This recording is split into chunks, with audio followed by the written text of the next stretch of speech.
Good afternoon, and thank you for joining the Peninsula-Silicon Valley Incentive Project pre-launch webinar. Let's get started. Hello, my name is Nicole Appenzeller, and I work at the Center for Sustainable Energy as the project manager for the California Electric Vehicle Infrastructure Project, better known as CALeVIP. I'll be serving as the moderator today and will be leading the question and answer session following the presentation. My colleague, Divya Mathur from the Center for Sustainable Energy will be leading the presentation. During the question and answer session, we'll have 6 panelists representing the organizations funding this project. Our panelists are Brian Fauble from the California Energy Commission, Hiromi Kelty from the City of Palo Alto Utilities, Rafael Reyes from Peninsula Clean Energy, Kevin Meehan from San Jose Clean Energy, Justin Zagunis from Silicon Valley Clean Energy, and Ariel Romero-Cox from Silicon Valley Power. Before we get started, let's review some key information. You can submit questions at any time during the presentation using the chat box feature. When submitting a question, please include your name and organization in your submittal. We will wait until the presentation portion of the webinar is over before we start answering questions, but we encourage you to enter them throughout the presentation. Due to high traffic, you may experience technical difficulties during this presentation. We apologize for potential delays or compromised presentation quality. If you miss any part of the presentation or have questions, please contact us at the project email address listed at on this slide. This presentation will be emailed to all webinar attendees and registrants tomorrow. During this webinar, we'll start by providing an overview of CALeVIP and then dive into the specifics of the Peninsula-Silicon Valley Incentive Project. We'll cover eligibility and equipment requirements and then walk through the application process. After the presentation, the second half of the webinar will be a question and answer session where you'll have an opportunity to ask questions. I'll now hand it over to Divya Mathur to kick off the presentation. Good afternoon, everyone. My name is Divya Mathur, and I work at the Center for Sustainable Energy as project coordinator for CALeVIP. Thank you for joining today's webinar presentation to learn more about CALeVIP's next project, the Peninsula-Silicon Valley Incentive Project, which will be launching on December 16th. With an increasing need for electric vehicles, the need for electric vehicle charging infrastructure rises.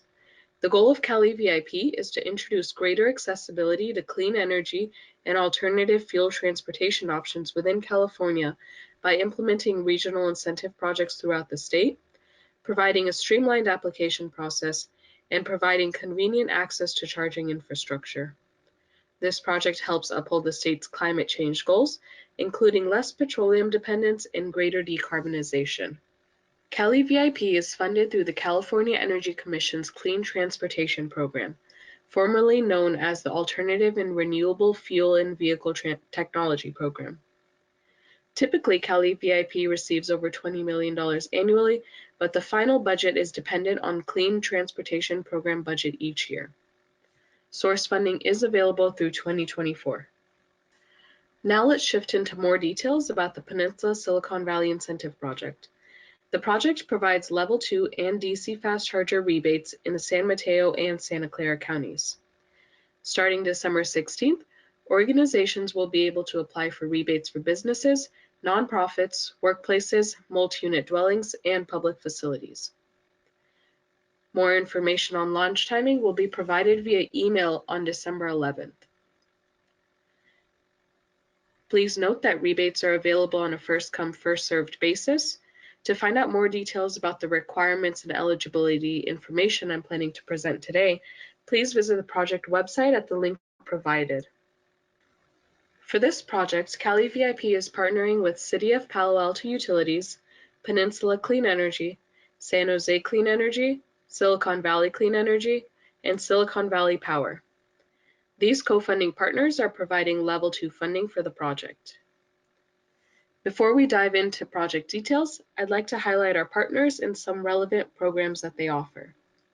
City of Palo Alto Utilities has an EV charging technical assistance program for multifamily properties, nonprofits, and schools.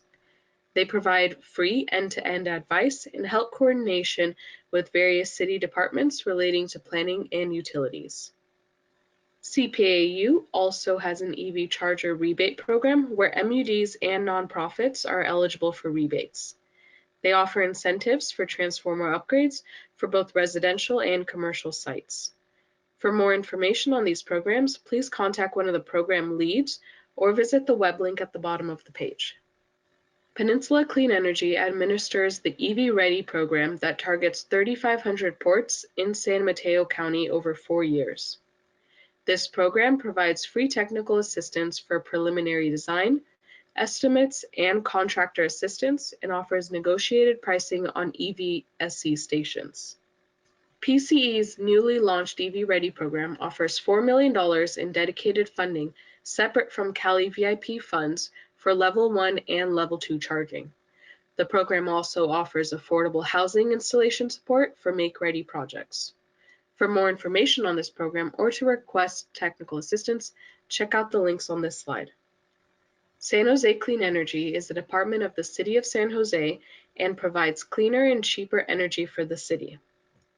CALeVIP will be a critical lever for San Jose Clean Energy to use to reach the city's climate goals and to install more charging infrastructure in low-income and disadvantaged communities.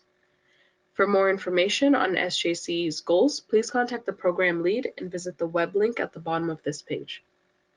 Silicon Valley Clean Energy serves 13 communities in Santa Clara County. On top of its carbon-free electricity, SVCE currently runs a variety of programs focused on decarbonization across multiple sectors.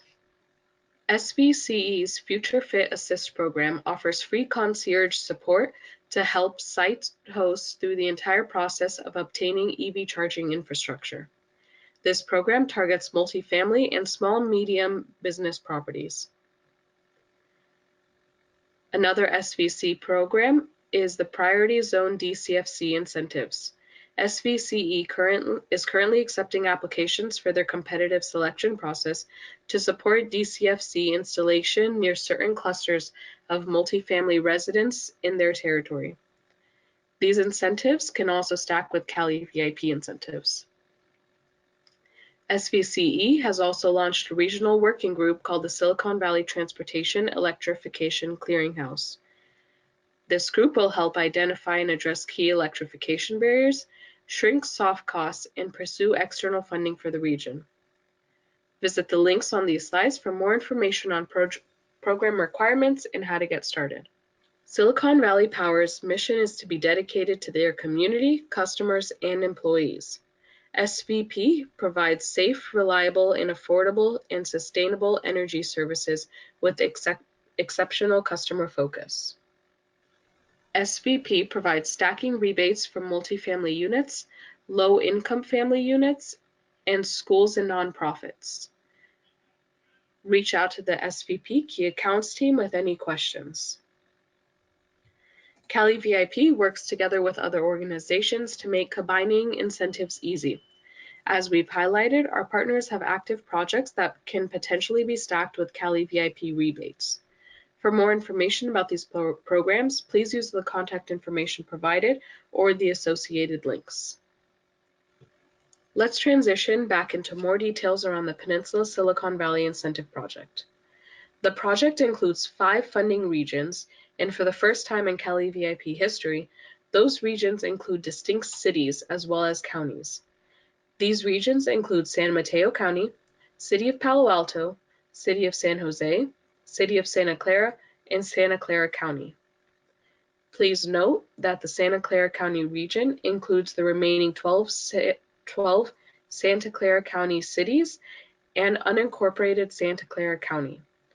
For the purposes of the project, we use the listed funding regions to describe the associated geographies.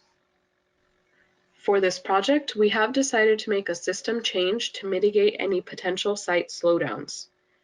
As a result of this change, the rebate amount will not take into account the site's DAC-LIC status at time of application submittal. When you submit your application, you will notice that the rebate calculation will default to standard amounts. Our team will update the rebate amounts to reflect DAC-LIC status as needed when we complete verification post-launch, and once the rebate amount is updated, you will see the change reflected on your application dashboard. We'll be adjusting rebate amounts as needed, and you will not need to take any action after applying to update your rebate amount. In addition, the funding chart will not be posted at time of launch for this project, since the rebate amounts will not be calculating DAC-LIC amounts at time of application launch. The funding chart will be posted at a to-be-determined time following launch, and more information on the funding chart implementation will be made available via the project website. The project has specific goals to serve disadvantaged and low-income communities. For the purposes of the project, these communities are defined as follows. A disadvantaged community is a community that has a census tract of 75% or higher based on the CALENVIRO 3.0. A low-income community is defined as a community that has a census tract at or below 80% of the statewide median income. To find out if your site qualifies as a DAC or LIC, you can use the links provided to enter the site address and confirm status before applying. The Peninsula-Silicon Valley Incentive Project will have over $40 million in available funding at launch. This project has multiple years of funding, but DC fast charger funding is only available during year 1. We recommend that you apply as early as possible because the CALeVIP team continues to process applications as additional funds become available.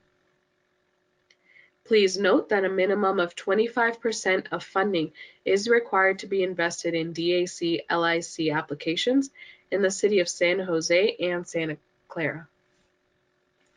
Additional Level 2 funding will be available from partners in subsequent years, with different amounts available per region. Some regions will have an additional 1, 2, or 3 years of funding. Additionally, in the Santa Clara County funding region, the project will target a portion of incentive funding for Level 2 chargers to multi-unit dwellings. Multi-unit dwelling applications may be prioritized to meet this goal in the 2021 to 2022 and 2022 to 2023 fiscal years.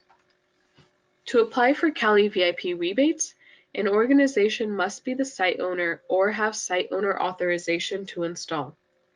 An applicant must be a business, nonprofit, or government entity based in California or have a California-based affiliate, and the business must be registered with the California Secretary of State. All applicants are required to submit the signed site verification form within 5 calendar days of application submittal. This site verification form is available on the CALeVIP website for you to download and get signed in advance of applying. Level 2 rebates are available per connector. The base rebate for a Level 2 connector is $4,500 per connector, or 75% of total project cost, whichever is less. Different site types can qualify for additional funds per connector. Multi-unit dwelling sites qualify for an additional $1,000 per connector. DAC or LIC sites qualify for an additional $500 per connector. If your site falls in both the DAC and LIC, each Level 2 connector is only eligible for an additional $500.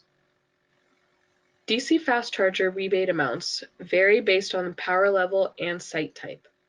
The general market rebate for DC fast chargers with power levels between 50 kilowatts and 99.99 kilowatts is up to $50,000. The DAC-LIC rebate for this power level is up to $60,000. The general market rebate for DC fast chargers with power levels 100 kilowatts and higher is up to $70,000. The DAC-LIC rebate for this power level is up to $80,000.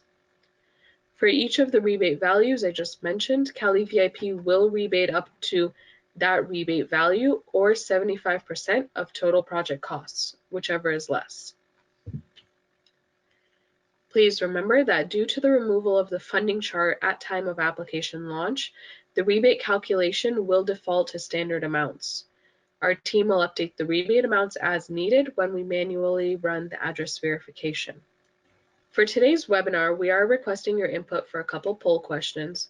The first poll question is on your screen now. You will have approximately 45 seconds to choose an option. We'll show the results of the poll question after your time is up. The first poll question on your screen is, what type of EV charger are you interested in applying for? The available options are Level 2 charger, DC fast charger, or both?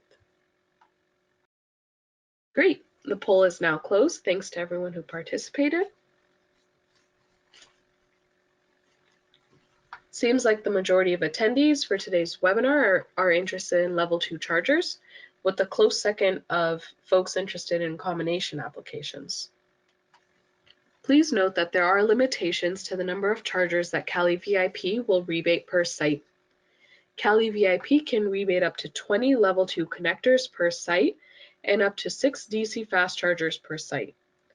An applicant can install additional chargers, but CALeVIP will only rebate up to these limitations. CALeVIP maintains a comprehensive list of all eligible equipment. You can find and review this list by visiting the project landing page. Equipment must meet certain criteria to be eligible for CALeVIP. Level 2 chargers must have a J1772 connector, whereas DC fast chargers must have a CHAdeMO and SAE CCS connector options. Both charger types are required to be networked, level 2 chargers with a 2-year networking minimum, and DC fast chargers with a 5-year networking minimum. All level 2 chargers are required to be ENERGY STAR certified when a manufacturer submits that equipment for CALeVIP approval. Additionally, recent CARB regulations will begin requiring credit card readers on new charging equipment after January 1st, 2022, and there will be a 10-year 2033 requirement to add credit card readers on existing chargers that were installed before January 1st, 2022.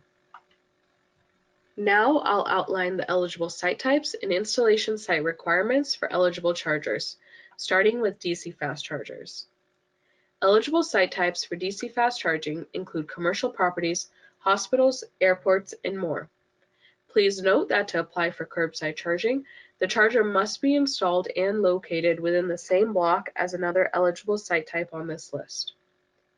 A requirement for DC fast chargers is that they must be publicly accessible at all times and cannot be located in a gated area closed off to the public. It's important to note that for this project, new construction is not eligible for DCFC funds. For the purposes of the project, building construction is required to be 100% complete prior to the application submittal, or it's considered new construction. Eligible site types for level 2 charging include commercial sites, workplaces, multi-unit dwellings, public facilities, and K-12 schools. Similar to DC fast chargers, level 2 curbside chargers must be installed and located within the same block as another eligible site type on this list. Please note that the chargers must be shared use and cannot be dedicated to a single driver or vehicle. Level 2 chargers do not need to be accessible by the general public and do not have the same 24/7 public access requirement as DC fast chargers. Similar to DC fast chargers, new construction sites are not eligible for L2 funds, with the exception of affordable housing sites. We've now reached the second poll question. At what type of property do you want to install an EV charger? Please select one of the options on the screen. The available options are commercial, workplace, multi-unit dwelling, public facility, or other. Great. The poll is now closed. Thanks for everyone who participated. It seems that majority of today's attendees are interested in applying for EV charging at commercial sites, with next up being multi-unit dwelling sites. Based on the county that the installation site is in, there is a rebate cap limit per applicant. An applicant can have multiple applications, but the total funds reserved amount cannot exceed the active cap limit. Once an application is completed and paid out, the applicant is eligible to apply for additional funds.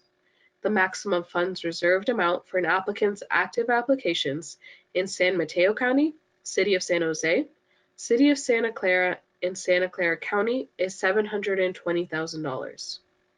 The active cap limit in City of Palo Alto is $480,000. Please note that an organization can submit as many applications as they'd like, but we will not reserve funds for more applications if it exceeds this rebate cap. Here is an example to clarify the cap limit. An applicant can have multiple active applications, but cannot exceed the cap limit of $720,000 in reserved funds. An applicant, Fable Company, files 3 separate applications, one application for $200,000 and 2 applications for $260,000 each, totaling $720,000.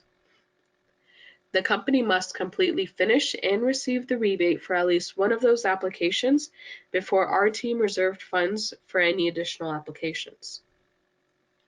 Once the first application is complete, the applicant can receive the full reserved amount of $20,000. The applicant's active applications now total $520,000. As a result, our team can now reserve funds for up to $200,000 in new applications that this applicant may have. Please note that the reservation of additional funds for your project is contingent on the application queue and current available funding. A variety of costs are eligible for CALeVIP, including equipment and installation costs. To be eligible, these costs must be incurred after funds have been reserved for your application. Design, engineering, and utility service costs are the only types of costs that can be eligible prior to the fund's reserve date. Design, engineering, and utility service costs are eligible if incurred starting September 16, 2020, but are incurred at the applicant's own risk. While many costs can be covered through CALeVIP, there are a few costs that are ineligible. Some ineligible costs include permit fees, project costs not related to EV charger installation, and costs paid for by other rebate or incentive programs. Please contact the CALeVIP team if you are unsure if a cost you're planning to incur is covered by the project before you apply. To access partner funding, the application must meet all partner eligibility requirements. In order to determine application eligibility, we'll request information on your power provider in the online application. Please be prepared with a copy of the utility bill associated with the site when you apply for the project. If the utility bill is from Pacific Gas and Electric, please review the electric generation charges under the Your Account Summary section of the bill to confirm the power provider.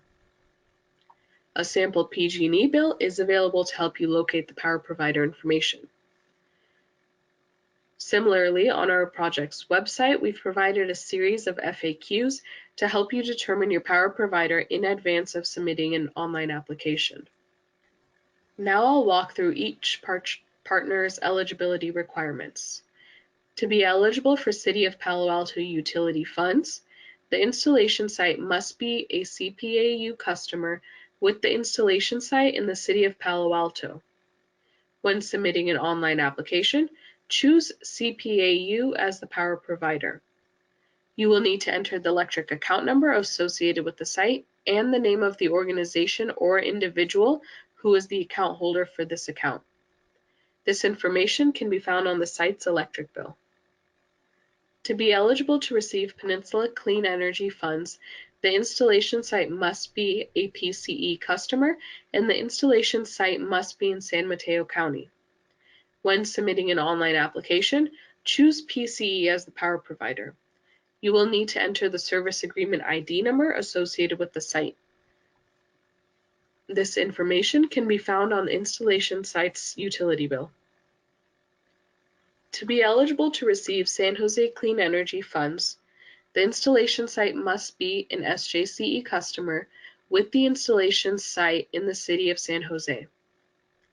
When submitting an online application, choose SJCE as the power provider. You will need to answer if you have a City of San Jose business tax certificate and enter the electric account number and service address associated with the site. To be eligible to receive Silicon Valley Clean Energy funds, the installation site must be an SVCE customer with the installation site in Santa Clara County. When submitting an online application, choose SVCE as the power provider. You will need to enter the electric account number, service agreement ID number, and the service address associated with the site as listed on the utility bill. To be eligible for Silicon Valley Power funds, the installation site must be an SVP customer with the installation site within the city of Santa Clara. When submitting an online application, choose SVP as the power provider. You will need to enter the electric account number associated with the site. Please remember that the majority of available Level 2 funds are provided by partners and require these partner eligibility requirements. So it will be important to be prepared to supply site utility information at time of application submittal. We have provided power provider FAQs on the website that include sample bills and other helpful information for you to determine your power provider. All applicants must submit a site verification form regardless of site ownership status. The site verification form verifies that you are the owner of the site or have authorization from the site owner to install chargers at the installation site listed on your application. The site verification form must be submitted within 5 calendar days of application submittal. If it's not submitted within this time frame, the application will be automatically canceled. The site verification form is available on the project website. To avoid any potential hurdles, we strongly recommend having this form signed and completed prior to applying for funds. A new requirement that was added this year is the evidence of permit or utility submittal. This is a progress checkpoint that allows the CALeVIP team to assess the progress of an installation project and determine if the applicant needs any assistance with the project. To fulfill this requirement, the applicant needs to submit only one package of documents, either for evidence of permit submittal or evidence of utility service design. A completed package includes application, associated plan set, and evidence of payment. If you are an AHJ or self-permitting organization, we do need to see the permit plan set and agency letterhead that says you are self-permitting. If you don't submit this critical progress checkpoint within 60 days, your application will be canceled. Once you receive your funds reserved email, we highly recommend that you start your project design planning right away. The package for evidence of permit submittal to the relevant AHJ must include the permit plan set that includes the site plan, load calculations, single line diagram, specification sheets that show the initial design work has been completed, and must be accompanied by the AHJ permit application, which includes the scanned image, transactional email, and screenshot from the online submittal portal. The third item needed for evidence of permit submittal is proof of payment of AHJ plan checking fees, such as receipt, transactional email, or a screenshot of the portal showing paid fees. If the AHJ does not require plan check fees to begin reviewing the plans, please provide evidence that the application and plans have been accepted for review by the AHJ. The package for evidence of utility design request to the relevant utility must include the initial plan set, which includes the site plan, even if the site is conceptual and subject to change, load calculations, single line diagram, specification sheets that show the initial design work has been completed. This must be accompanied by the utility service request application, which includes a scanned image, transactional email, or screenshot from the online submittal portal. The third item needed for evidence of utility submittal is proof of payment of the utility engineering fee or engineering advance or other similar payments required by the utility for them to begin utility site design. This proof of payment can include the receipt, transactional email, or screenshot of the portal showing paid fees.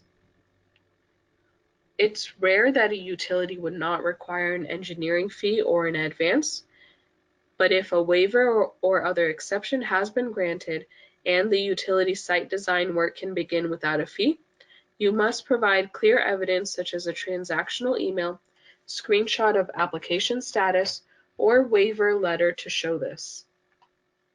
Let's review the process of applying for funding and completing your project. The rebate process is easy but different based on the equipment you apply for. For DCFC or combo applications, the first step is to submit an online application and provide the signed site verification form within 5 calendar days. CSE will then review your application and confirm eligibility. Once eligibility is confirmed, your rebate funds are reserved for your application and you can begin incurring costs for your project. Once CALeVIP confirms that funds have been reserved for your application, you will have 415 days or 15 months to complete your project. To avoid application cancellation, you must provide evidence of permit submittal or utility design submittal within 60 calendar days of funds reserved date. When you're ready, you can upload your documents online for CSE review. If you want to request the optional milestone payment, you need to submit at least a permit and design engineering invoice, but can include any other eligible costs incurred after funds have been reserved. The milestone payment is not to exceed 60% of total funds reserved for the application. If you applied for a milestone payment, our team will then deliver your milestone payment check. The final step in the process is for you to upload your remaining documents online, and CALeVIP will complete review of the documents. Once your application is approved, CALeVIP will mail your rebate check within 15 days. The process for applying for Level 2 rebates is similar to applying for DC Fast Charger rebates, with the main difference being that Level 2 charger applications are not eligible for milestone payments. For Level 2 only applications, an applicant has 270 days or 9 months to upload all documents for final payment. Once your application is approved, CALeVIP will mail your rebate check within 15 days. We've now completed the overview of the project requirements and eligibility criteria for the Peninsula-Silicon Valley Incentive Project. To ensure that you have as much information as you need to be successful in the application process when you're ready to apply for chargers, we'll now transition into a walkthrough of the project application itself. Here are some tips on how to submit your applications so that they can be processed as quickly as possible and you can receive the maximum funding available.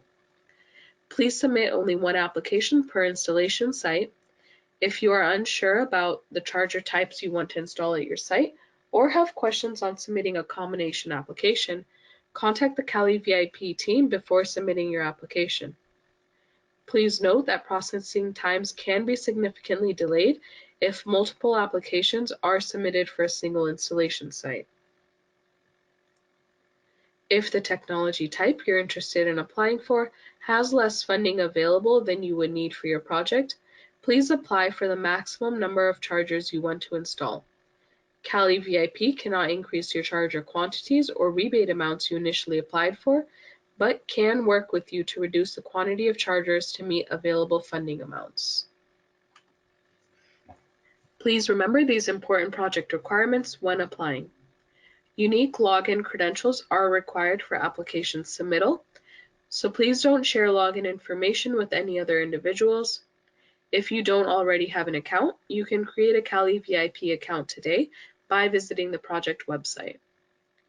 CALeVIP does not permit submissions by bots or other automated processes, and CALeVIP reserves the right to cancel applications that could disadvantage other applicants. Now that we've covered those tips and requirements, let's get started with the application walkthrough. Once you've created an account, you're on your way to applying for and submitting an online application for chargers. The project will start accepting applications on December 16th. On this day, the Apply Now button will be available on the project landing page. If you are signed in and click this button, you will be taken to the first page of the application, the equipment selection. The first section is the installation site type, which determines which charger type your site is qualified for. Some sites can receive rebates for level 2 chargers only, whereas other sites can be eligible for both level 2 and DC fast chargers. The next section is selecting the equipment you plan to install at the site.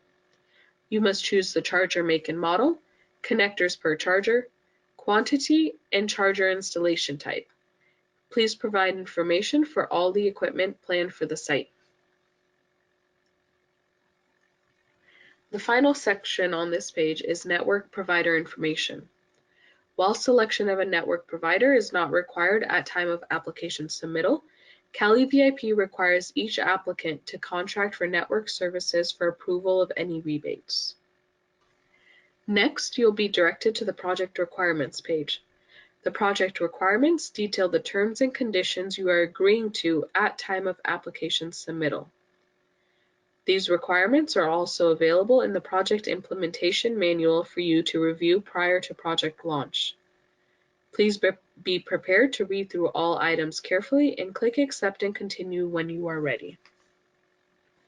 Once the project requirements have been accepted, you will be taken to the third step of the application, the Submit Application page. In the first section, you will enter the details of the applicant organization, which is the entity that will receive the rebate. You will need to supply information including applicant type, applicant organization name, tax identification number, organization address, and site ownership information. Please ensure that the correct organization is entered on the application. This field cannot be changed after you've submitted your application. If you want to list a different organization, that will require a new application and sacrifice your place in the current application queue. The next section of the application is the declaration section.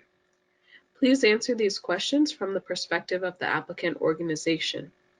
If you answer yes to any of these declarations, that doesn't necessarily mean that your application is ineligible.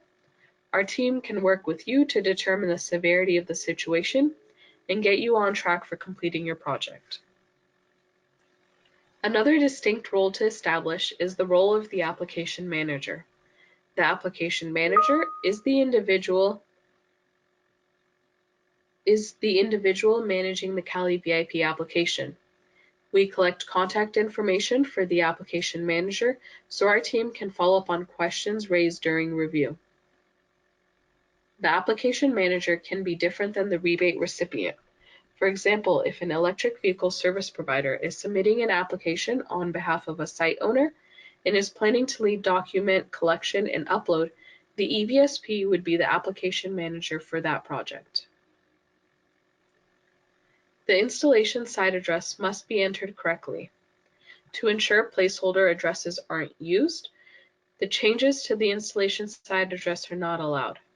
If you want to change the address, you will need to submit a new application for that different address. Please ensure that the installation site is within an eligible funding region. The application will receive an error and will not be submitted if the installation site is not within the project funding regions. You must also enter the cross streets to the installation address. This is important information to help us locate where your charger will be installed if the project is curbside charging. In the installation details section, please enter the business that is closest to the chargers, if the site is on tribal land, and public accessibility questions. An affordable housing question will appear if you selected a multi-unit dwelling site. The online application includes several research questions which help our team's research efforts. These questions don't impact your application, but we ask that you provide honest answers based on your current project plans. The research questions request information on the existing need for chargers, fees, charger ownership and operator, and the total number of parking stalls dedicated to charging. Low carbon fuel standard is a policy designed to reduce greenhouse gas emissions from transportation fuels in California and encourages the use of low carbon fuels. This question requires information on who will claim the value of the LCFS credits generated by the EV charger installation. You can find more information on the LCFS and how it's applicable to EV chargers through the project's website's FAQs on LCFS.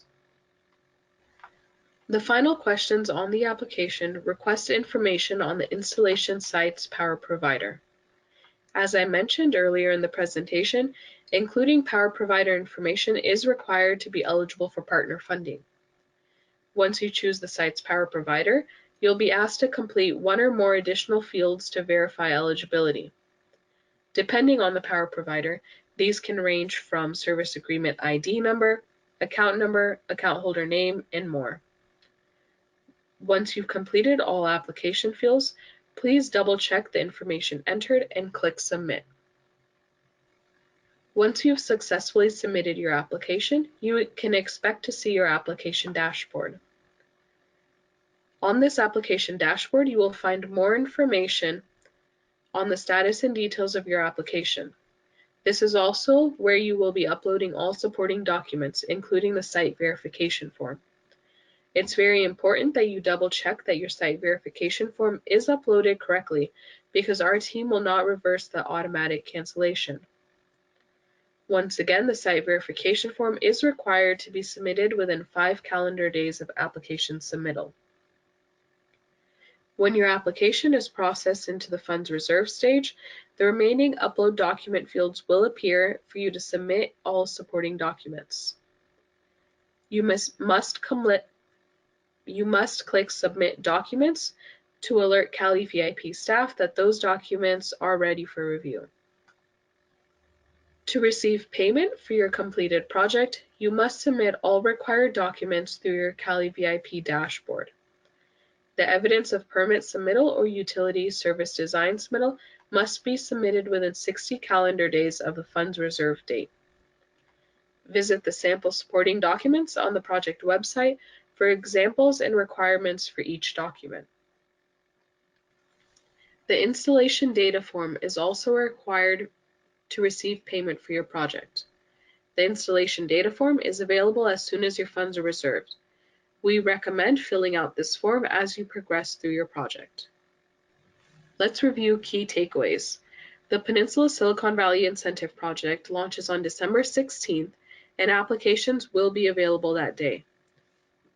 More information on launch timing will be provided via email on December 11th. Eligible properties in San Mateo and Santa Clara counties can apply for Level 2 and DC fast charger rebates. All applicants must submit the site verification form, and we recommend that you complete this form in advance of applying. As with any application, please double-check your information, especially the organization name and installation address fields. These two pieces of information cannot be changed after the application is submitted, so please ensure that they are entered correctly when you apply. An applicant may begin incurring purchase and installation costs once you've received confirmation from the CALeVIP team that funds have been reserved for your application. We recommend that you access the site's utility bill in advance of submitting an online application, so you have the required customer verification information handy when applying.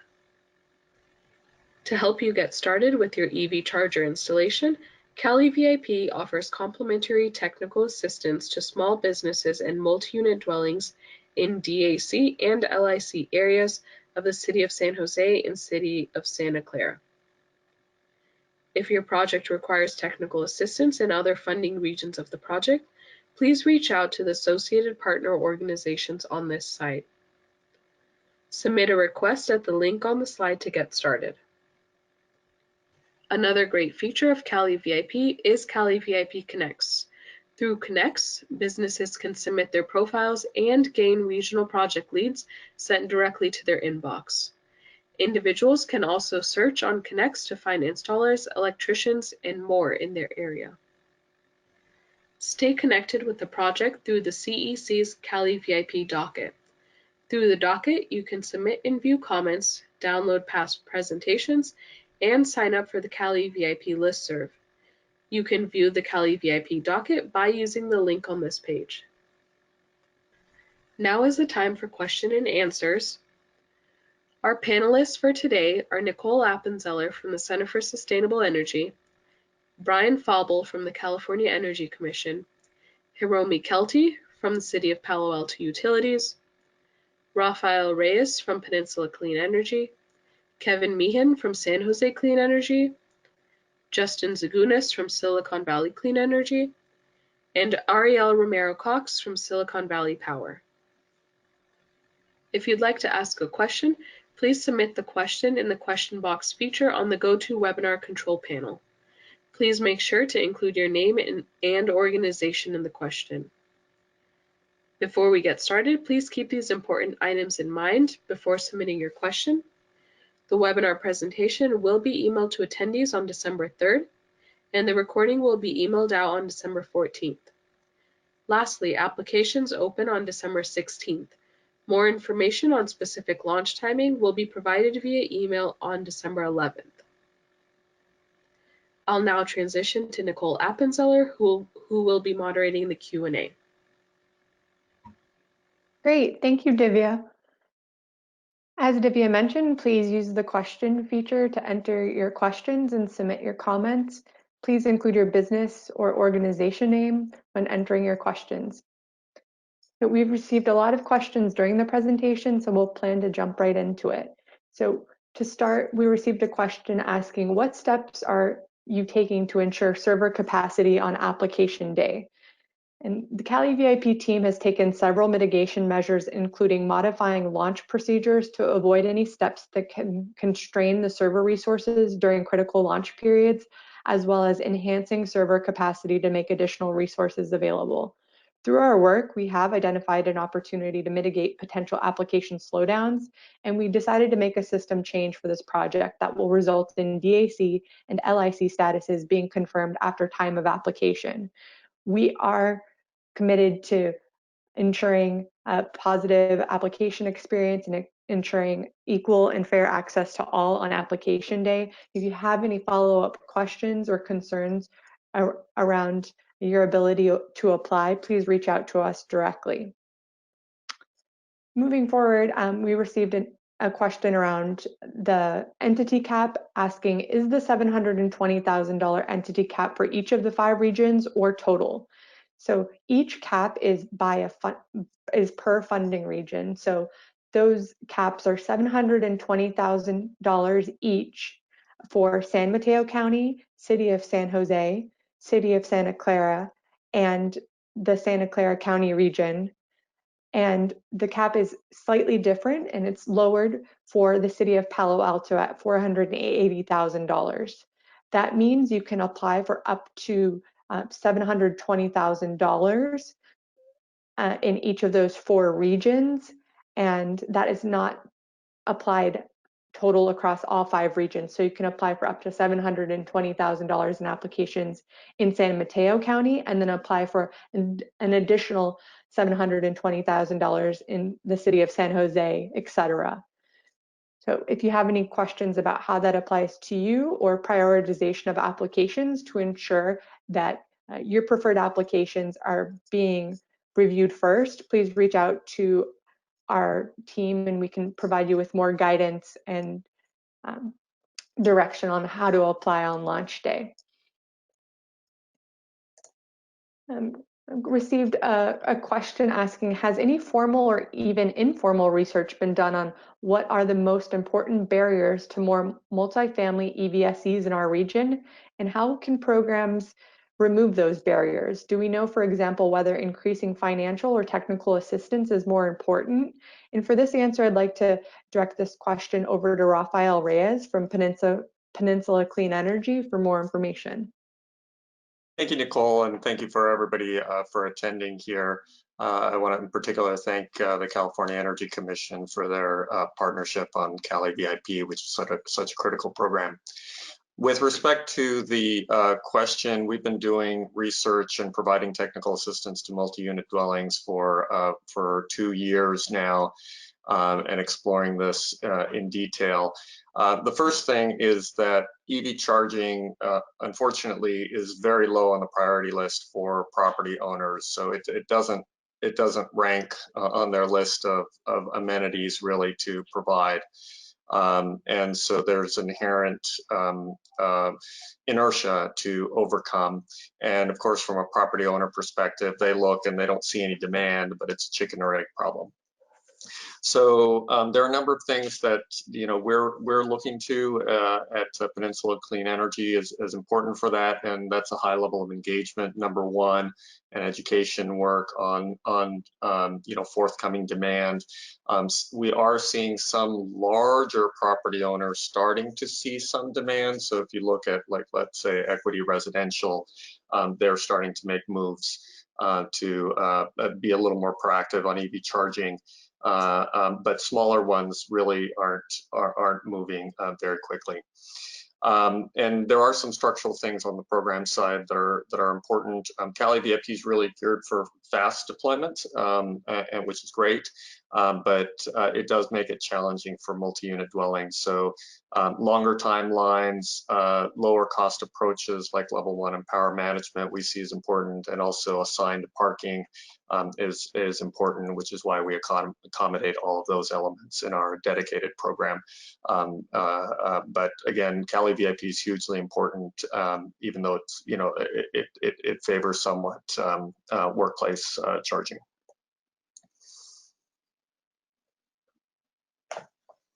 Great, thank you, Raphael.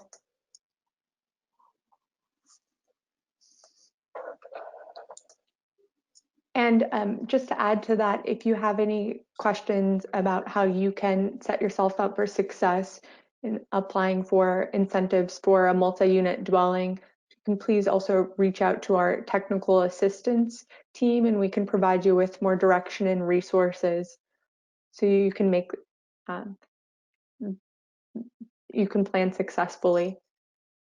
So moving forward, received a question asking about how the waitlist will be handled. So how will the waitlist be handled if the level 2 funding requested on application day exceeds the available funding for subsequent years?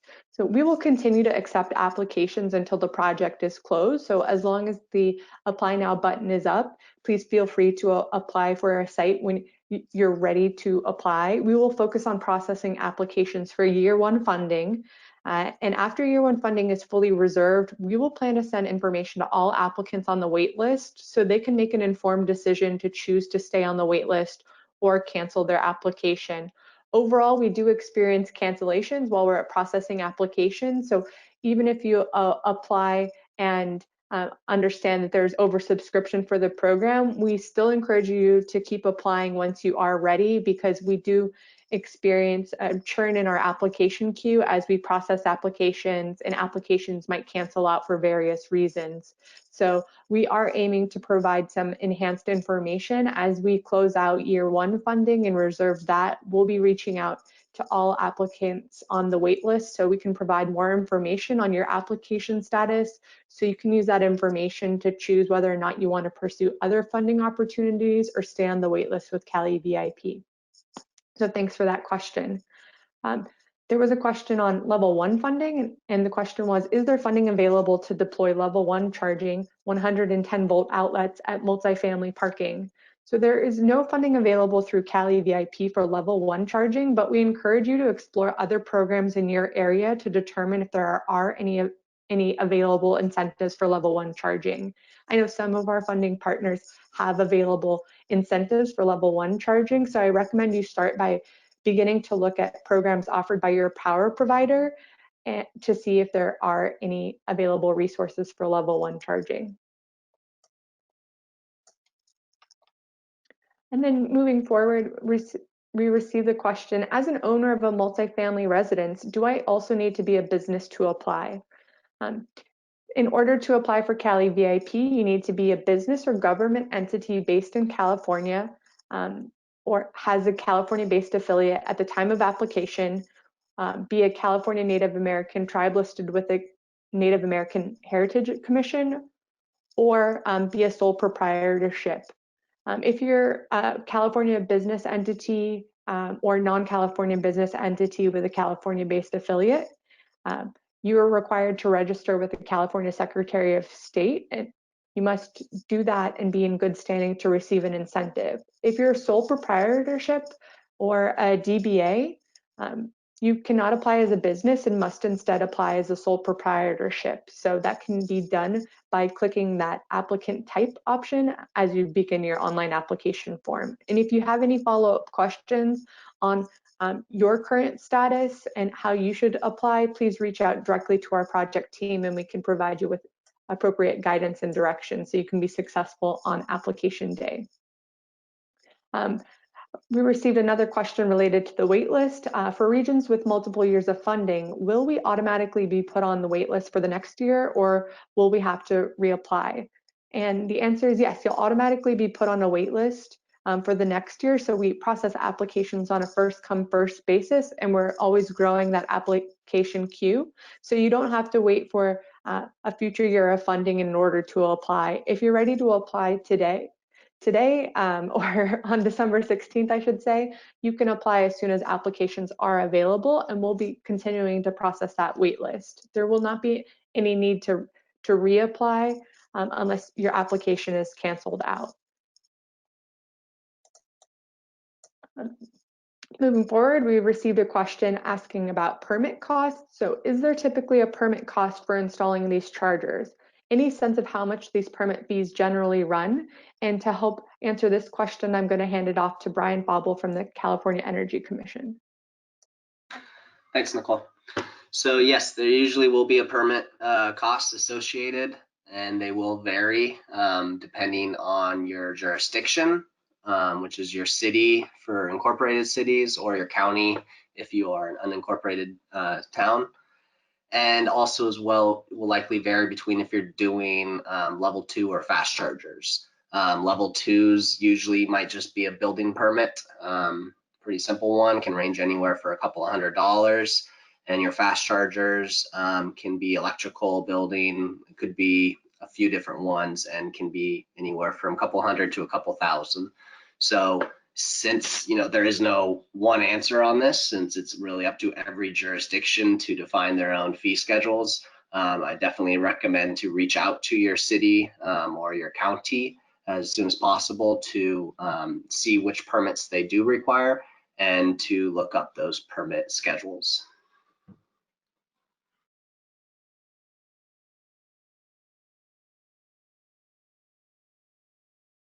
Great, thank you, Brian. Okay, so moving back to our list, please keep submitting your questions. We've got a great list of questions going, so encourage you to keep submitting them as you think through them and as we provide answers as well. So next question was, are K through 12 schools eligible? And yes, K through 12 schools are eligible specifically for level 2 charging stations. K through 12 schools are not an eligible site type for DC fast charging due to the requirement that DC fast charging must be accessible to the public 24/7. So they are not an identified eligible site type for DC fast charging, but K through 12 schools are welcome to apply for level 2 charging through CALeVIP. Then I received a question about a site. Our synagogue is in the final stages of some major renovations. I'm assuming that wouldn't exclude us since I don't think this would fall under new construction. Is that correct? That is correct. Building renovations are not considered new construction for the purposes of the project, but overall CALeVIP has a goal to incentivize ready to go sites. So we would just ask that you please review all of our time periods and required timelines so that you can confirm if you'll be able to fulfill our performance time frame. So for example, for level 2 chargers, that is a 9-month performance period. So we're asking you to be ready to start and complete your project, including uploading all required documents within 9 months of your funds reserved date. And that is 15 months for any project, including DC fast charging. So we ask that you make yourself familiar with all of our requirements and use that those performance periods to determine if you're going to be within those timelines, since we know that for some renovations or other construction, there can be delays that are experienced, and we do not have a general extension policy. So we'd like to keep you within those performance periods. So thanks for that question. I received another question related to customer eligibility for our funding partners. And the question was, for Peninsula Clean Energy, will we need to provide account holder name and account number in addition to service agreement ID? And the short answer is no. For Peninsula Clean Energy customers, you will need to provide the service agreement ID number only on your CALeVIP application. So for more information on where to find that information on your bill, please visit our frequently asked questions section on the project website to see a sample bill. Each of our partner funding requirements are different, and they require different fields to verify your eligibility. So we ask that you please make yourself familiar with those requirements ahead of application so that you can be ready to supply the required information based on your power provider and be set up to access that funding if you're eligible. Thanks for that question. I received another question asking, can users purchase non-communicating chargers if accompanied with networked vehicle API solution, for example, flex charging or EV.energy? And I'm going to ask Brian Fauble for support on this answer and hand it over to you, Brian, from the California Energy Commission. Thanks, Nicole. So CALeVIP does have a list of eligible equipment on the website, on the homepage under Get Started and eligible equipment. Any charger to be rebated under CALeVIP has to be listed on that PDF and through our drop-down menu. So all of our chargers must be networked, and if they do not meet our requirements, will not be listed as eligible. So I would say, one, I need more information around these, but at this time I do not see chargers through flex charging or EV energy on there. As well, these systems must be, the system itself, the charger must be Energy Star certified. And so I am aware of one company that I believe is becoming eligible, PowerFlex Systems, and they will be utilizing chargers that are eligible already on CALeVIP. So if these systems are utilizing eligible chargers that are already listed, I would say they would still need to reach out to CSE and myself to explore the system and just make sure that the system as a whole meets the CALeVIP requirements. But at this time, I would say they would not likely be eligible, that the chargers must be network chargers.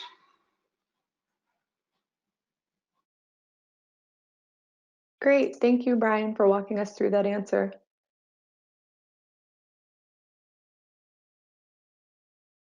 So the next question relates to multifamily units, and the question is, currently my multifamily dwelling does not have any electricity costs. Each tenant pays for their own electricity. How will I submit the City of Palo Alto Utilities bill if my name is not on the account? So I think that's a good question, and we'd like to provide you with more one-on-one support to determine more about your situation and what your relationship is in regards to this site. So overall, to determine partner eligibility, we'll be asking for that bill information.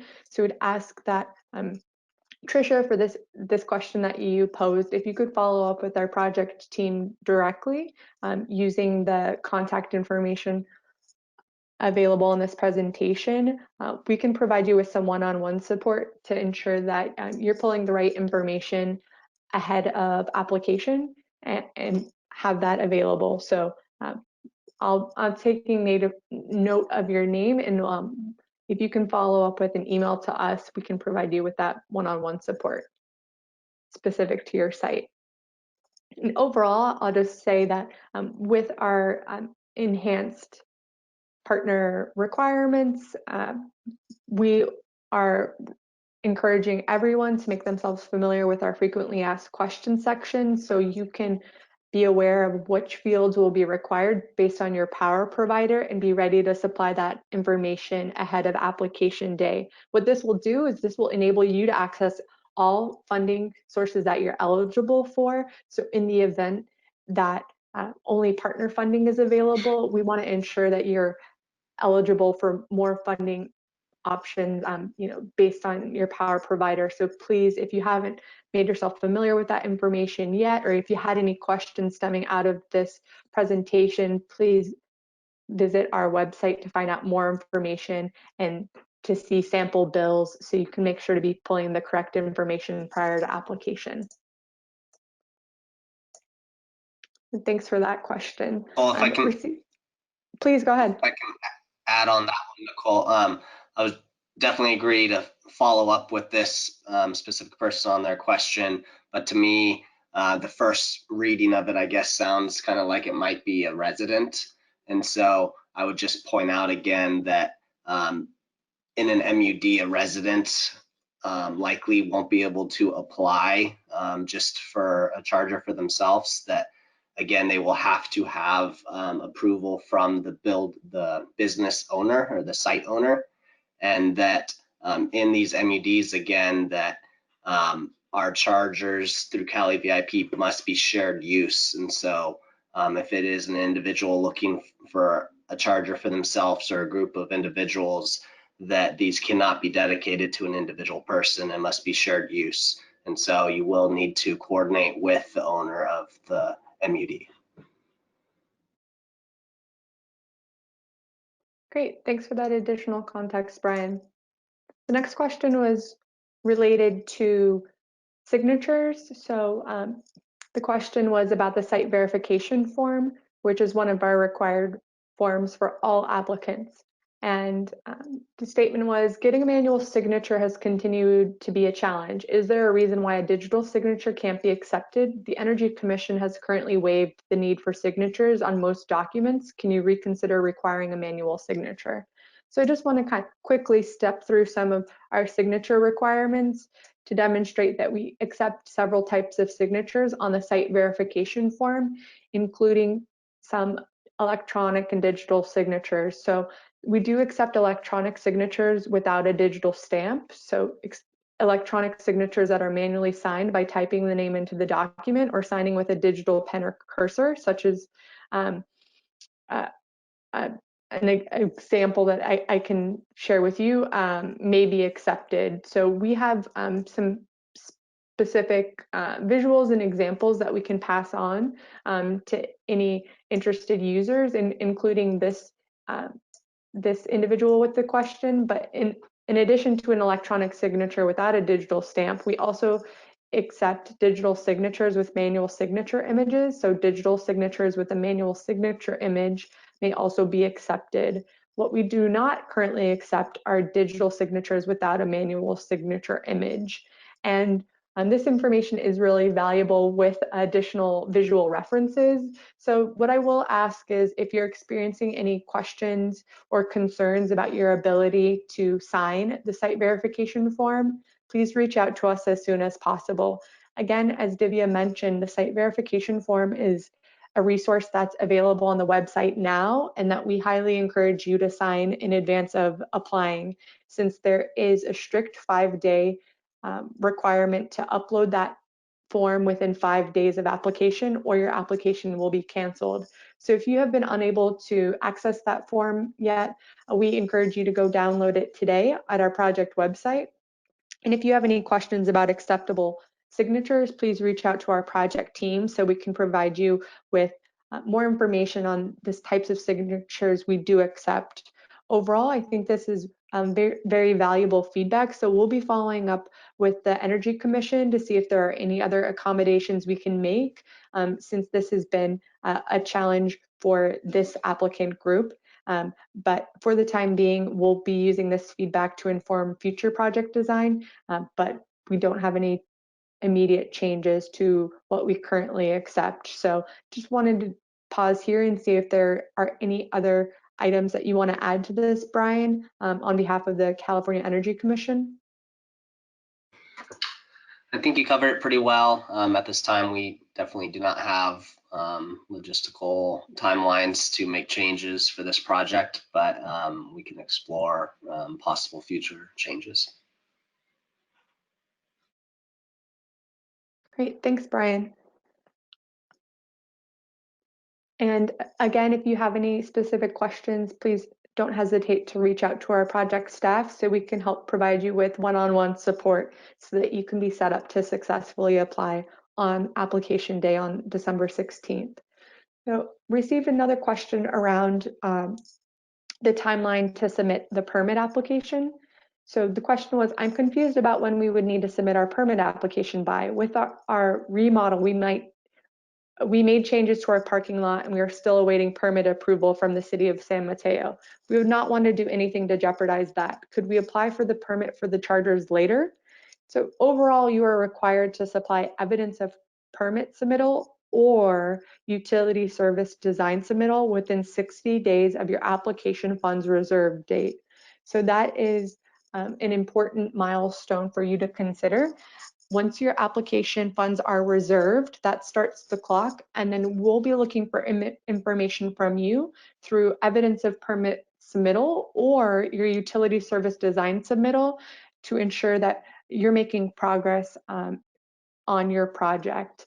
So in the event that you aren't taking next steps to submit your application for permit, or you anticipate that you'll have challenges there, you can submit evidence of utility service design submittal to fulfill this requirement. But overall, we would like to see some evidence of you either taking action through that permit submittal or utility service design submittal. So I would advise you to check out our sample supporting documents on our website to find out more information about what is required for this evidence package for either permit submittal or utility service design submittal to see what you can successfully complete within that 60-day timeline. Again, this is a requirement of the project, so if you are not able to demonstrate that you have met all of the requirements either through evidence of permit submittal or utility service design submittal, your application may be canceled. And I know each site is different, so I would overall advise you to check out our available resources on our website so you can be informed of what that full requirement is in advance.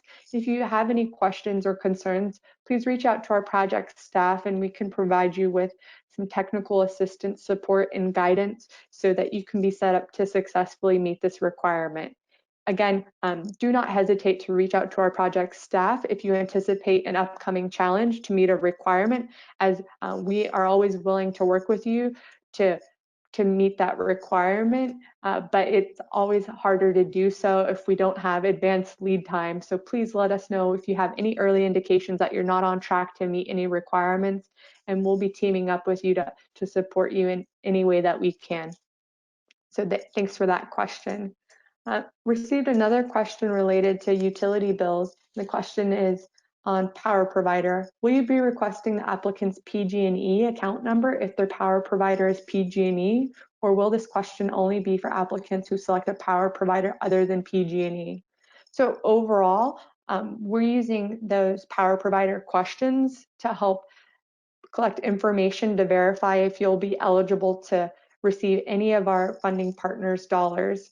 So for PG&E specifically, we're not asking for an account number there if the power provider is PG&E, but we know that some of our partners work with PG&E. So you might have a PG&E bill, but have your power provided from someone else. So we have some really valuable information on our website, just identifying how you can first confirm your power provider, and then next take a step if they're one of our eligible funding partners to collect the required information from your bill. So overall, we know that it can be a little bit tricky to immediately know who your power provider is. So especially if you have a PG&E bill, we ask that you make yourself familiar with our requirements and determine who your power provider is, and then supply any additional required information if your power provider is one of our eligible partners.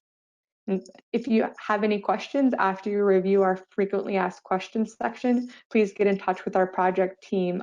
Again, just want to stress that it will be important for you to supply that correct information on your application. So if you can do that in advance of applying, that will ensure that you can have the correct information at time of application.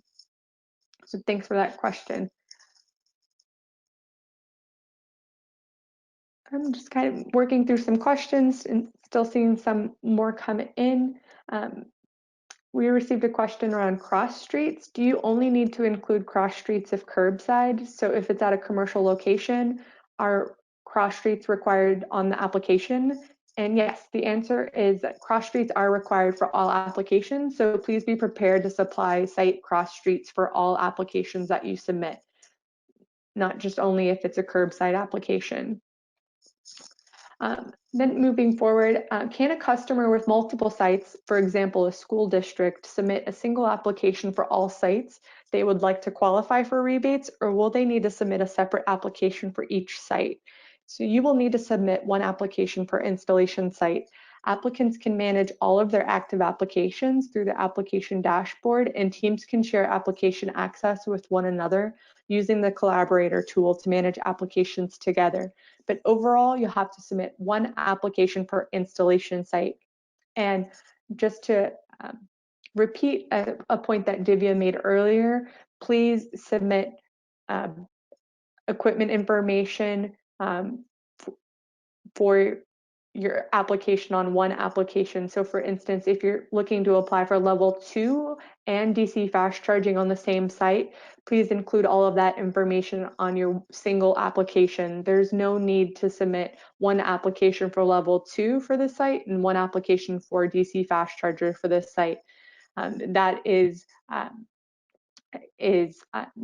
not a recommended action, and we advise everyone to submit one application per site and make sure that application captures all equipment that you're interested in installing on your site.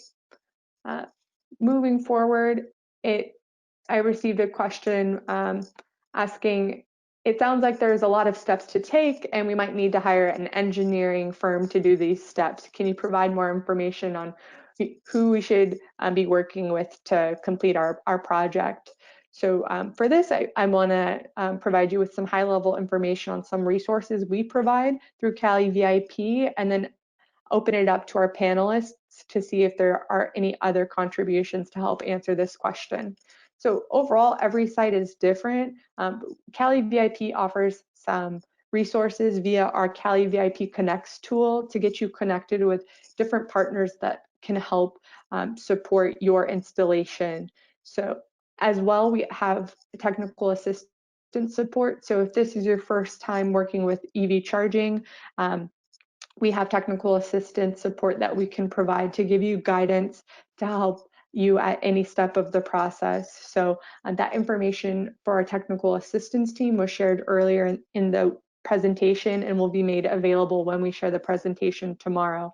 But overall, I advise you to check out resources we have on our site. We have Installation 101 to help anyone new to EV charging find out more basics on how to install and who they might want to get in touch with to help facilitate their installation. But now I just want to open it up to the rest of the panelists on the call to see if there are any other contributions you have to answer this question. I'll go first. This is Brian with the Energy Commission. I'll just reemphasize what Nicole already said about that CALeVIP Connects tool. It is not, completely exhaustive of everybody that's working in here in California, but it is a great starting point to find companies that manufacture chargers, companies that install chargers, and resellers and third parties. So that's definitely a very helpful tool to learn more about them and get connected with them pretty easily. As well as that EV charging 101, I think that's definitely a good tool to figure out, first what type is good for you. And then once you know that, it's really going to go into doing your research around what charger you think you want and the brand. So look at our eligible equipment list and look at the different chargers and find a couple, and then reach out to those manufacturers, because those manufacturers who are going to be on our CALeVIP Connects are going to have all these resources you need. They have installers, electricians, etc. in their network, and can have really good recommendations to help you out. So there's plenty of resources there.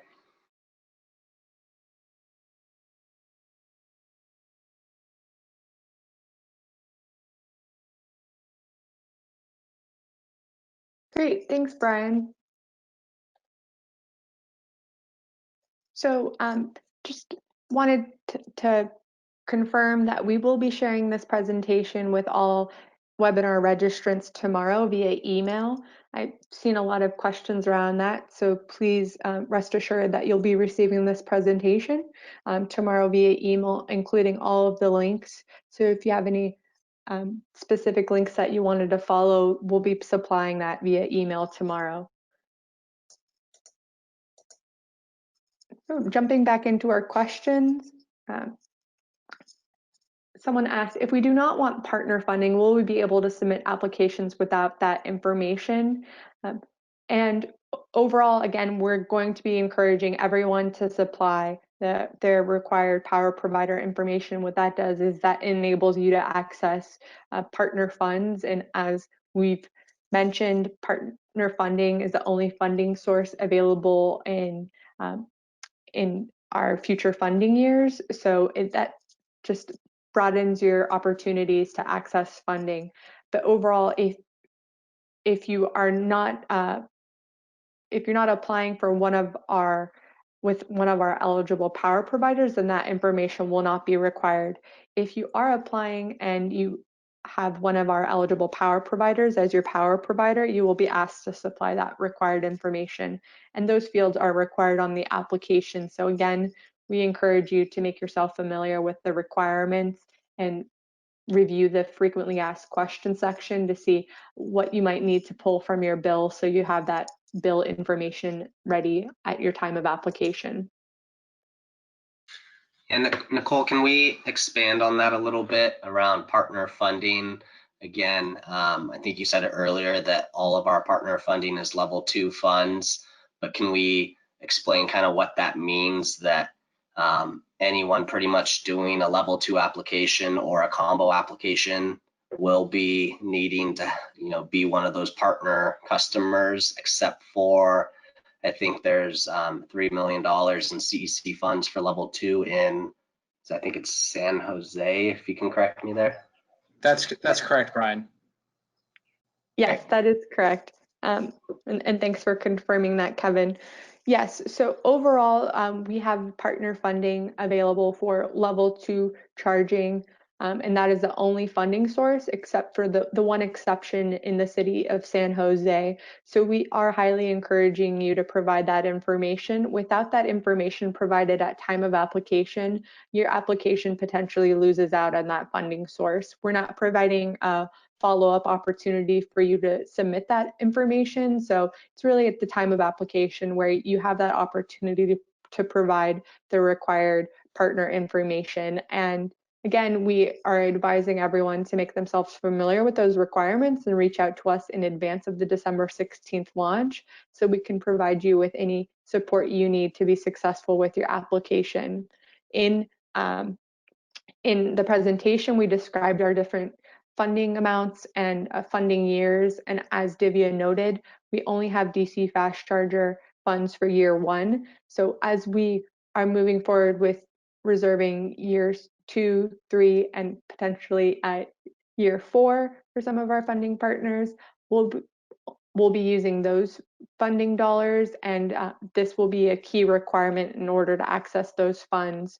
So we are available to support any questions you have related to this funding, but ask that you take that step. And even if you are a DC fast charger only applicant, it will be important to collect that information. So we ask that you supply that information and ensure that that's accurate information so that you can gain access to partner funding if you're eligible. Is there anything else to add from any of our panelists or on this topic around partner eligibility?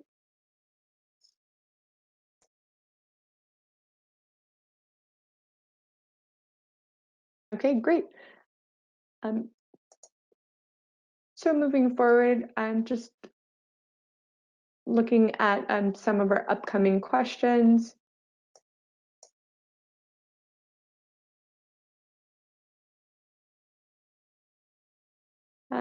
There was a question around eligible costs, asking, can you confirm if costs are eligible if incurred after the application date or only if incurred after funds reserved? So overall, costs need to be incurred after the funds reserve date in order to be eligible, and there's one exception, and that is for design and engineering costs.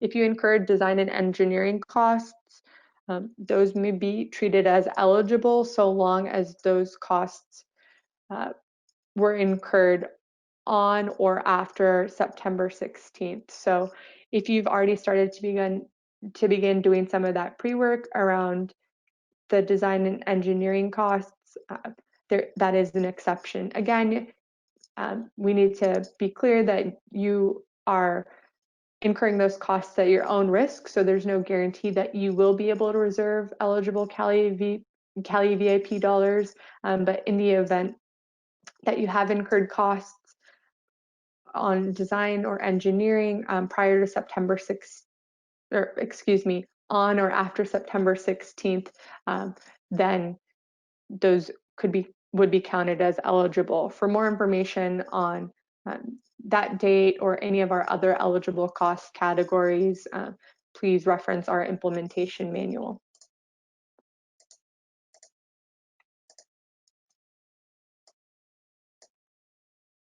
I received a couple of questions on eligibility. And one of them was, I'm with Bethel Lutheran Church in Cupertino and wondering what type of charger I am eligible for. For places of worship, those are eligible sites for level 2 charging. So in order to determine what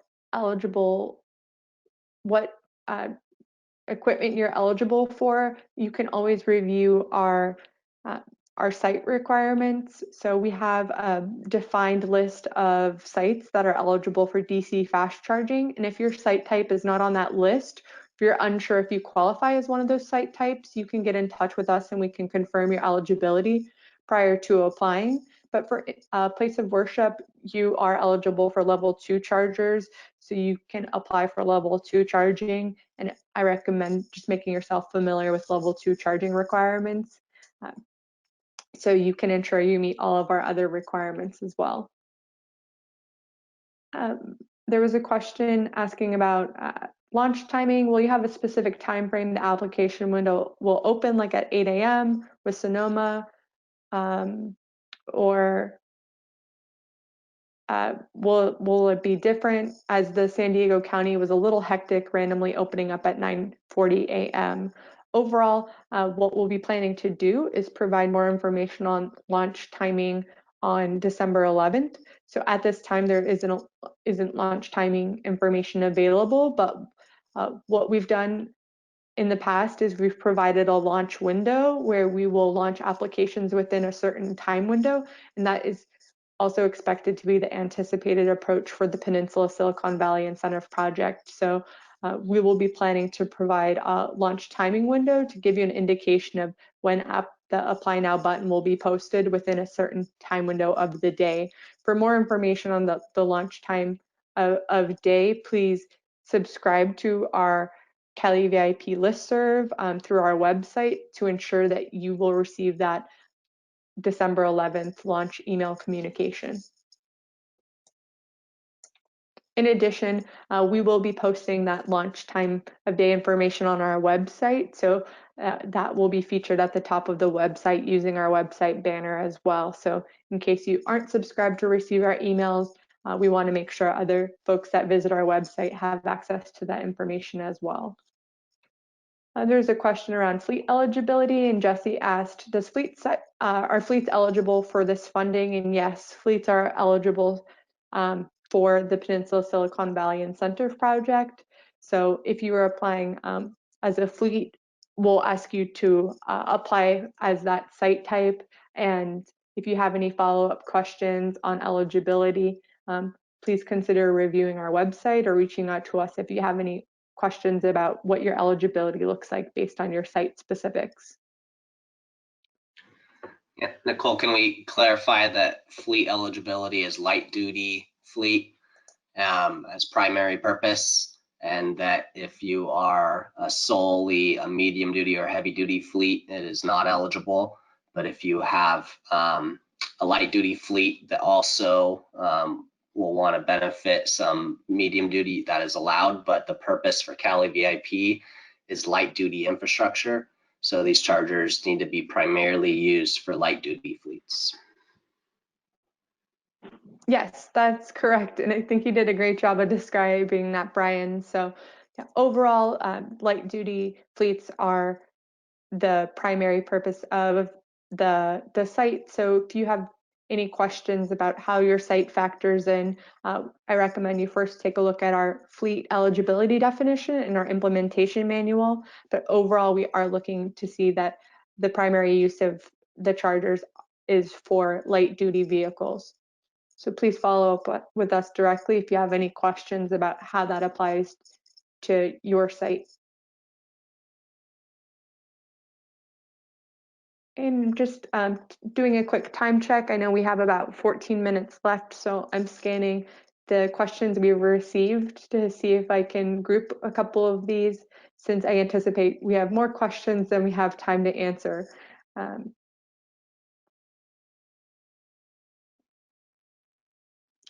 So I received a question about qualified contractors, asking, is there a list of qualified contractors to select from? There are qualified entities on CALeVIP Connect, so you can visit our website and find out more information by going to the website link that we featured throughout the presentation. Going to our Get Started menu, you can visit the CALeVIP Connects tab to find out more information and search for partners, including electric vehicle service providers, contractors, electricians, etc. And you can filter that based on your region. We feature contact information there. To be clear, this isn't an approved list, and there's no list that you need to work from in order to find partners to support your CALeVIP project. But this can be a list to help you get started if you're exploring a project for the first time, or if you're looking to partner with somebody to facilitate your project.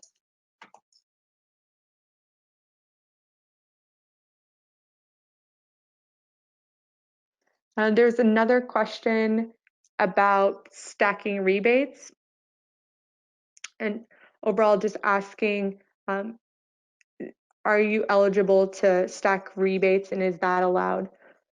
Overall, we are supportive of stacking rebates and combining incentives, but in order to stack an available rebate or incentive with CALeVIP, that program needs to meet some requirements. For example, it can't have any specific quantity requirements.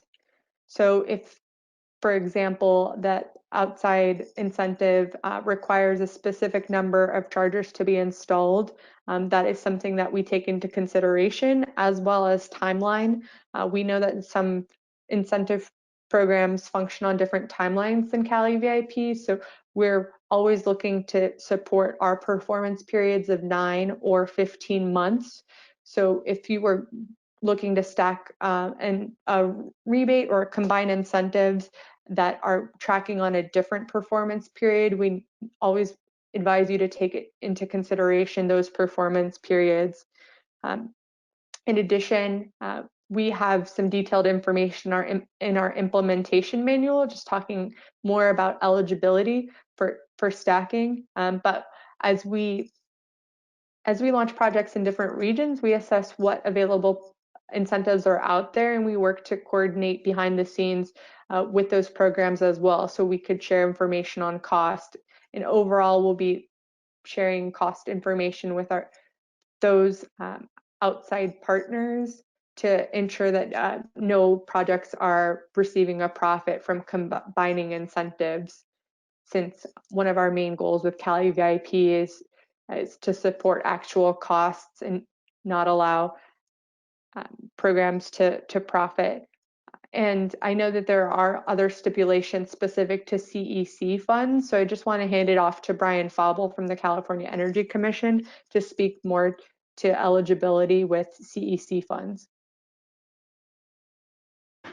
Great, thanks, Nicole. Yeah, so as Nicole said, stacking in most cases is going to be allowed up to actual cost without profiting. When it comes to stacking with other CEC funded projects, that is not allowed. So if you have a grant from the Energy Commission on one project, you cannot also stack that with a CALeVIP rebate or any grant. Doesn't even have to be from FTD, the Fuels and Transportation Division, or the Clean Transportation Program. It's any Energy Commission dollars cannot be stacked with CALeVIP funding. Great, thanks, Brian. And if you're thinking about stacking with a certain incentive and still have questions, please reach out to us directly, and we'll be able to provide you with some guidance. So just see, we have less than 10 minutes left, so I'm going to walk through a couple final questions and then plan to provide you with some contact information. In the event that your question isn't answered, please reach out to us and we can provide you with assistance and answer any questions offline outside of this webinar. We're really excited to see so much interest, but unfortunately don't have time to reach out for all of your questions. So there was a question asking about support for extensions. What support can you provide for customers who might have difficulties meeting certain deadlines, such as if a project gets delayed because of COVID restrictions and delays for project installation past 9 or 15 months? I think that's a good and very timely question. Right now, we are working with our eligible applicants to help assist with extensions on a case-by-case basis. We understand that given the circumstances of this year, some delays might be impacting sites. So what we are working through our extensions based on a case-by-case basis. Overall, we want to see that you've made progress to the extent that you can, but we understand in some circumstances there might be events outside of your control that are causing a delay. So we will take into assessment all of the details of your specific case, see if there's any support we can use to help clear up any of those roadblocks and provide an extension if needed. Overall, like as I've mentioned before, if you anticipate an upcoming challenge that will result in a delay to your ability to meet our performance period of 9 or 15 months, we ask that you reach out to us as soon as possible so that we can work with you to support next steps. It is very difficult to assist with extensions if we're notified at the last hour. So we encourage everyone to reach out as soon as possible if you have any anticipated challenges.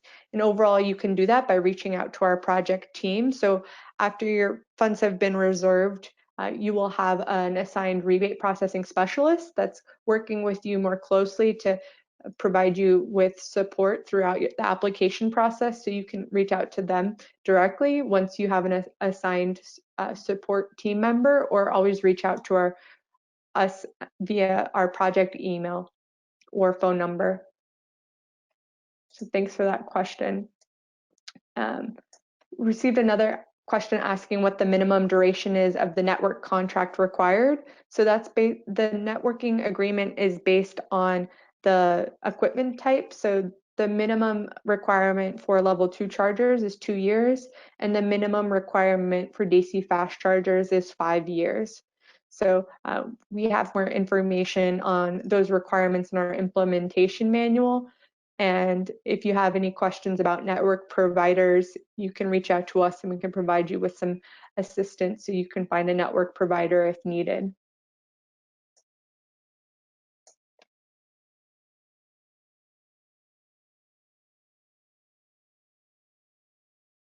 Just going through to find 2 last questions based on the available questions submitted.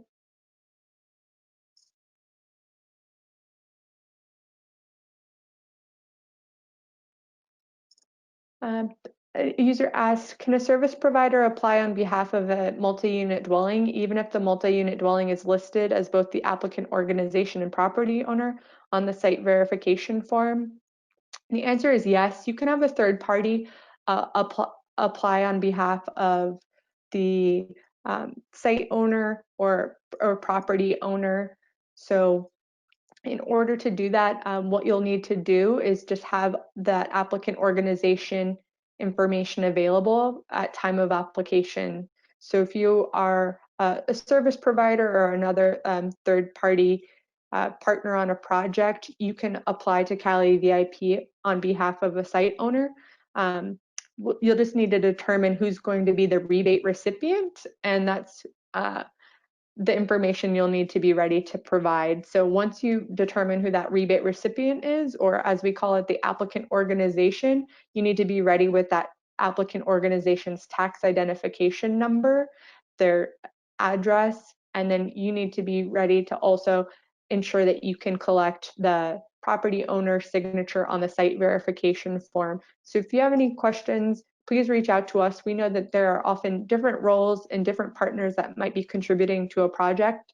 So we want to make sure you can have all of that information defined and be ready to successfully submit your application and then your subsequent site verification form. So reach out if you have any other questions on that. And then one final question is the 9-month project completion timeline the time to submit all required documents to CALeVIP, or the timeline to complete installation of the charging stations? If affordable new construction, does the entire project need to be completed? Yes, so I'll just go through those questions a little bit separately, but overall, the project performance period, which is 9 months for level 2 chargers or 15 months for DC fast charger or combo projects, is a timeline for you to submit all required documents to CALeVIP and complete installation of the charging station so that it's operational. So an operational charging station is a final step in the process, and we ask for pictures of your operational charging stations as part of your required supporting documents. So that is the timeline, and that timeline, that 9 or 15-month timeline, starts as soon as your funds are reserved. So once funds are reserved for your application, we will send you an email notifying you that funds have been reserved and detailing out your next steps, as well as your timeline for completion of your project. So that is clear and defined for you. And then we will be sending subsequent emails to provide you with reminders over this period so that you can ensure that you're on track to meet the requirements of the project within this performance period. If it's affordable new construction, that applies to affordable new construction as well. And in the event that you are coming across any challenges to meeting that timeline, please again reach out to our projects team so we can support you with next steps and provide you with necessary direction. So with that, I just want to do a quick time check. As I've mentioned, we have received a lot of questions but don't have sufficient time to go through all of them. So if your question wasn't answered, I apologize and ask that you reach out to our project team for more information so you can get that question answered in advance of the December 16th launch. And I just want to thank you for your participation with our question and answer session. Next slide, please. So thank you again for participating in today's webinar. This concludes the question and answer session. In the event that your question wasn't answered, please reach out to our team via phone or email using the contact information listed here. For more information on the Peninsula-Silicon Valley Incentive Project or to prepare to apply, please visit the project website listed at the bottom of the slide.